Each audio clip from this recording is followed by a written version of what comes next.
I think I've come across some things which appear to have been lost in translation or possibly changed over time. I was recently finishing the book of Deuteronomy, and I came across a few verses here where there's some striking differences between different translations and manuscripts, specifically when it comes to God. What I'm going to do is I'm not going to translate the various names used in this passage into English to try to accentuate the point a bit. So this is from Deuteronomy 32, verses 8 through 9. When Elion apportioned the nations, when he divided humankind, he fixed the boundaries of the peoples according to the number of the gods. Yahweh's own portion was his people, Jacob his allotted share. In these verses, it seems like Elion and Yahweh are not the same entity. And this is in the New Revised Standard Version. And let me compare verses 8 through 9 in the New King James and see if they read a little differently. When the Most High divided their inheritance to the nations, when he separated the sons of Adam, he set the boundaries of the peoples according to the number of the children of Israel. For the Lord's portion is his people, Jacob is the place of his inheritance. So, the New Revised Standard says according to the number of the gods. And the English Standard Version, which is kind of a cousin to the New Revised Standard, says the sons of God, where the New King James says the children of Israel. And the reason for the textual difference is the Old Testament in the New King James, in this case, is based on the Masoretic text, where in the New Revised Standard and the English Standard Version, this is based upon the Septuagint and also the Dead Sea Scrolls. These are older sources than the Masoretic text. And this would definitely appear to be a more difficult reading that possibly has experienced some scribal changes when the Masoretic text was being redacted. Specifically, it looks like Elion, a separate entity, is assigning gods to different nations, and Yahweh is assigned to Israel, but other gods are assigned to other nations. Meaning, Yahweh appears to be part of a pantheon of some kind. There's also some changes in the same chapter, Deuteronomy 32, verse 43. So I'll read the New King James first, and then the New Revised Standard. Rejoice, O Gentiles, with his people, for he will avenge the blood of his servants and render vengeance to his adversaries. He will provide atonement for his land and his people. And the New Revised Standard. Praise, O heavens, his people. Worship him, all you gods. For he will avenge the blood of his children and take vengeance on his adversaries. He will repay those who hate him and cleanse the land for his people. So again, the New King James, which is based upon the Masoretic text, talks about, rejoice, O Gentiles, with his people, where New Revised Standard is talking about the heavens praising him and the gods worshiping him.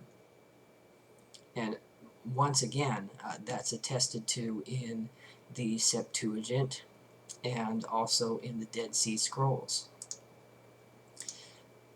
So we kind of have that framework to go on.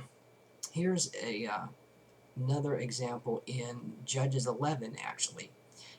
Same chapter, a story of Jephthah, that kind of clarifies the role that has been allotted by Elion in this passage in Deuteronomy.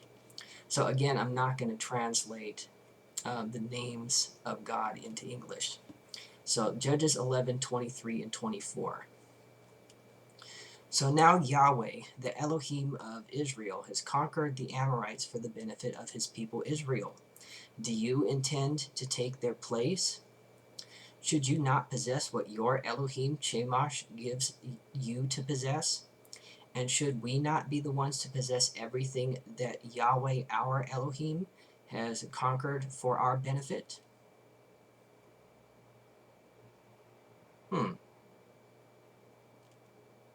Seems that Yahweh and Chemosh are placed in the same ontological category. And Yahweh's role changes a bit in a couple other passages that I wanted to take a look at. This is Psalm 82. So again, I'm going to try to leave the words of the names of God untranslated.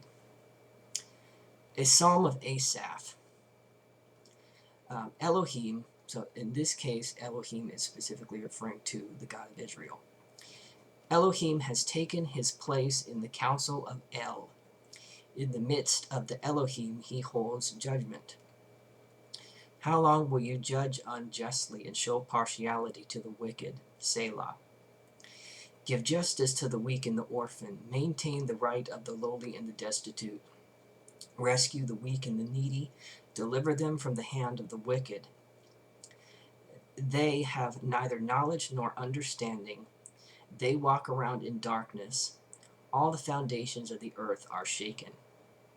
So they, in this case, is referring to the other members of the Elohim who are part of the council of El.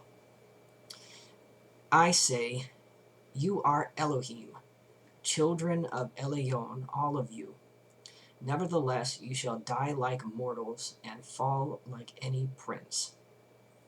Rise up, O Elohim, judge the earth, for all the nations belong to you. So it seems like in this case, Yahweh, the God of Israel, is basically telling the other Elohim part of this council, you're fired, and I'm taking your job. But once again, Yahweh's part of a council of which there are other members. And the other passage that I wanted to look at was Psalm 50. So this says, Psalm of Asaph. The El of the Elohim, Yahweh, speaks and summons the earth from the rising of the sun to its setting. Out of Zion, the perfection of beauty, Elohim shines forth. Hear, O my people, and I will speak. O Israel, I will testify against you. I am Elohim, your Elohim. Offer to Elohim a sacrifice of thanksgiving, and pay your vows to Elion. So it seems in this case that Elohim, being referred to in the singular, the God of Israel, is being equated to Elion in this case. So it seems like the concept is changing a little bit.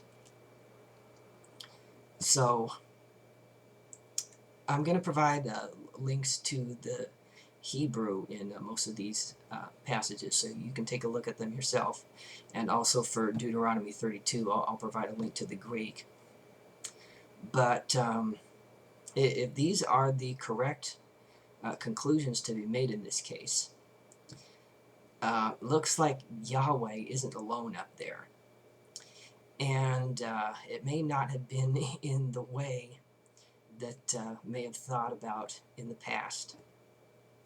So I'd be interested to see if someone else has taken a look at these passages and come to similar conclusions. See you later.